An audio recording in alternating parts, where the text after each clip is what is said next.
Hello friends, आज हम देख रहे हैं भारत में परिवार के प्रकार। और इससे पिछली वीडियो में हमने देखे थे परिवार की भाषा, अर्थ और इसकी परिभाषा। परिवार क्या होता है ये हमने देखा था। जैसे कि मनुष्य एक सामाजिक प्राणी है और जब वो जन्म लेता है तो उसका कोई ना कोई तो परिवार जरूर होता है, चाहे वह परिवार की स्थिति उसकी निम्न हो चाहे उसकी परिवार की स्थिति उच्च हो, लेकिन परिवार तो उसका अवश्य होता है। लेकिन परिवार कितने प्रकार के होते हैं ये देखने के लिए हम आज की वीडियो देखते हैं। भारत में परिवार के प्रकार। सबसे पहला आता है संख्या के आधार पर। किसी परिवार में संख्या अधिक होती है तो किसी परिवार में संख्या कम होती है, जैसे कि केंद्रीय परिवार या नाभिक परिवार। ऐसे परिवारों में सदस्यों की संख्या बहुत कम होती है। इसको दूसरे शब्दों में एकल परिवार भी कहते हैं। आजकल संयुक्त परिवार बहुत कम होते जा रहे हैं और एकल परिवारों की संख्या अधिक बढ़ती जा रही है। औद्योगिकरण, व्यवसाय आदि के कारण लोग अपने गांव को छोड़कर शहरों में आते हैं और शहरों में वो अपनी वाइफ को ले आए, पति पत्नी हो गए और उनके बच्चे हो गए। आजकल बस यहीं तक परिवार सीमित हो गया है। परिवारों की संख्या सीमित हो गई है, उनका आपस में भावनात्मक लगाव हो जाता है, एक दूसरे से घनिष्ठ संबंध होते हैं। इन परिवारों में पति पत्नी और उनके अविवाहित बच्चे होते हैं और जब उन बच्चों का विवाह हो जाता है तो वो अपना एकल परिवार अलग से बसा लेते हैं। दूसरा आता है संयुक्त परिवार। ऐसे परिवारों में 3 से 4 पीढ़ी के लोग होते हैं, एक ही छत के नीचे निवास करते हैं, एक ही किचन का बना खाना खाते हैं, एक ही पूजा घर में पूजा करते हैं। धार्मिक कार्य, सामाजिक कार्य, राजनीतिक कार्य, जो भी सारे कार्य होते हैं आपस में मिलजुल कर एक ही घर के नीचे करते हैं।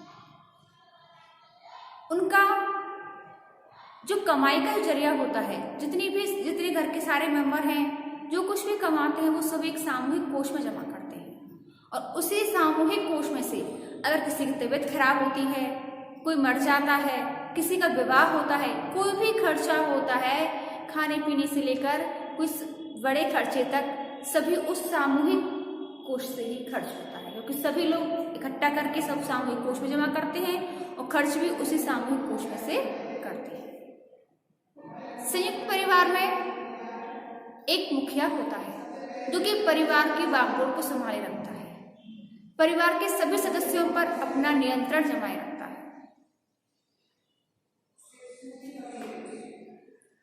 संयुक्त परिवार में विधवा बहनें होती हैं, बुआ होती हैं, तलाकशुदा होती हैं, उन सभी का खर्चा भी संयुक्त परिवार उठाता है। बड़े बूढ़े होते हैं, उनकी सेवा करनी होती है, उनकी तबीयत खराब हो जाए तो उनको इलाज करवाना होता है। तो ये सभी कार्य संयुक्त परिवार में लोग आसानी से कर सकते हैं। छोटे बच्चों का लालन पालन भी संयुक्त परिवार में आसानी से हो जाता है। अब आता है विस्तृत परिवार। विस्तृत परिवार ऐसे परिवार जो कि एकल परिवार होते हैं, लेकिन उस परिवार में अविवाहित बच्चे होते हैं और जब उन बच्चों का भी विवाह हो जाता है तो वो अपना एक अलग से घर बना लेते हैं। वो परिवार विस्तृत परिवार कहलाते हैं। इन परिवारों में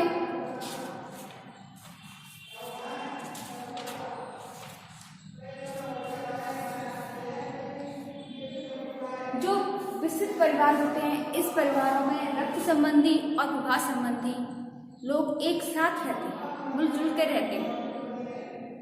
वो सभी कार्य एक दूसरे के कार्य एक ही परिवार में रहते हैं, एक दूसरे के सहयोग सुख दुख में साथ देते हैं। दूसरा आता है निवास के स्थान आधार पर पितृस्थानीय परिवार। ऐसे परिवार जो होते हैं जहाँ बच्चे का जन्म होता है वो पितृ स्थान पर होता है, वहीं उसका जन्म होता है और विवाह के पश्चात पत्नी अपने पति के घर चली जाती है, यानी कि पति के पिता के घर चली जाती है, तो वो परिवार कैसे होते हैं? पितृ स्थानीय परिवार होते हैं। और मातृ स्थानीय परिवार ऐसे परिवार जिनमें विवाह के बाद पति अपनी पत्नी के घर पर ही रहता है, वो होते हैं मातृ स्थानीय परिवार। ऐसे परिवारों में विवाह के पश्चात लड़की अपने पति के ससुराल ना जाकर, पति के घर ना जाकर के, बल्कि पति ही अपनी पति के घर में रहता है, पत्नी के घर में, यानी कि पत्नी के मायके में रहता है। अगला है नव स्थानीय परिवार। तो ऐसे परिवार जिसमें विवाह के पश्चात नव दंपत्ति जो होती है, नव विवाहित जोड़ा जो होता है, वो ना तो अपनी माँ के घर में रहते हैं, यानी कि ना तो लड़का अपने घर ले जाता है और ना ही लड़की अपने माता पिता के यहाँ रहती है, बल्कि वो दोनों अपना एक अलग घर, नया घर बसाते हैं। वो होता है नव स्थानीय परिवार। ना तो माँ के घर में रहे, न लड़का अपने घर में रहे, दोनों अपने अलग से जीवन जीना स्टार्ट करें, अलग घर बनाए, वो होता है नव स्थानीय। वह मातृ स्थानीय परिवार, ये ऐसा परिवार जिसमें कोई बंधन नहीं होता कि हम अपने मायके में रहें या ससुराल में रहें।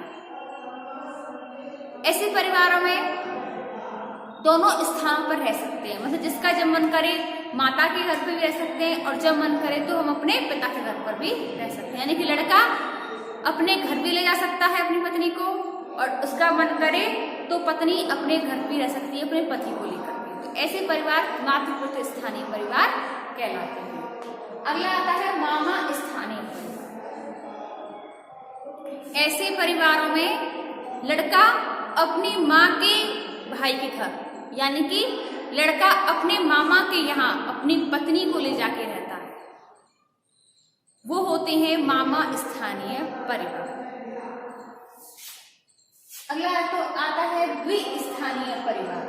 तो ऐसे परिवार जिसमें कि अपनी माँ के, ऐसे परिवारों में रक्त संबंधी और विवाह संबंधी दोनों ही परिवार पाए जाते हैं, जिसमें हम चाहे अपने माँ के घर रहें या पिता के घर, दोनों के घर, किसी के घर भी रह सकते हैं। तीसरा आता है अधिकार के आधार पर। अधिकार यानी कि सत्ता, अपना हक, वो होते हैं अधिकार के आधार पर। जैसे पितृसत्तात्मक परिवार, ऐसे परिवारों में सत्ता होती है, जो अधिकार होता है वो अपने पिता के हाथों में होता है, यानी कि जो भी निर्णय लिया, जो मुखिया होते हैं वो पिता होते हैं, निर्णय लेने की क्षमता अपने पिता कर सकते हैं, तो वो होते हैं पितृसत्तात्मक परिवार।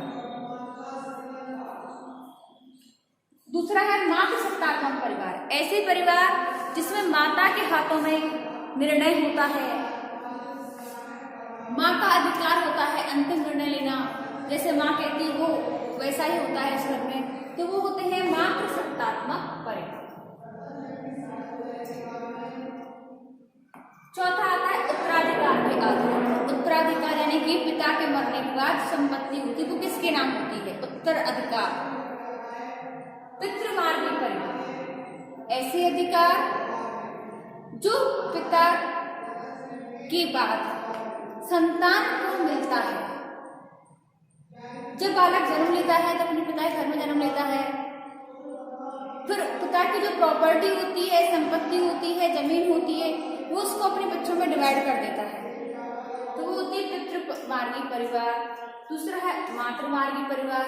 ऐसे परिवारों में जो संपत्ति होती है वो माता के नाम पर होती है और माता वो अपनी बेटियों के नाम पर कर देती है। पांचवा आता है वंश नाम के आधार पर। ऐसे परिवार जो पितृ के नाम पर वंश चलता है, जो परिवार का नाम पिता के नाम पर चलता है, वो होते हैं पितृवंशी परिवार। और ऐसे परिवार जो माता के नाम पर ही परिवार चलता है, माता के नाम पर परिवार को जाना जाता है, वो होते हैं मातृवंशी परिवार। उभयवाही परिवार जो कि रक्त संबंध और विवाह संबंध दोनों ही एक साथ मिलकर एक ही घर में रहते हैं, दोनों के संबंध एक साथ होते हैं तो वो होते हैं उभयवाही परिवार। ऐसे परिवारों में रक्त संबंध और विवाह संबंधों को अधिक मान्यता प्राप्त होती है। रक्त संबंध और विवाह संबंध सभी एक दूसरे के साथ रहते हैं। चौथा है द्विनामी परिवार। ऐसे परिवारों में माता और पिता दोनों के नाम पर परिवार चलता है, वो होते हैं द्विनामी परिवार। छठवां आता है विवाह के आधार पर। अब विवाह के आधार पर परिवार कैसे होते हैं? देखिए स्टूडेंट्स, कई परिवार ऐसे होते हैं जहाँ पर पहले जमाने में बहु विवाही परिवार होते हैं, यानी कि एक साथ में अधिक पत्नी रख सकते थे राजा, और पत्नियां भी एक साथ कई पत्नी भी रख सकती थी। तो ऐसे परिवार में से एक विवाहित परिवार, इसमें आते हैं बहुपत्नीक विवाह।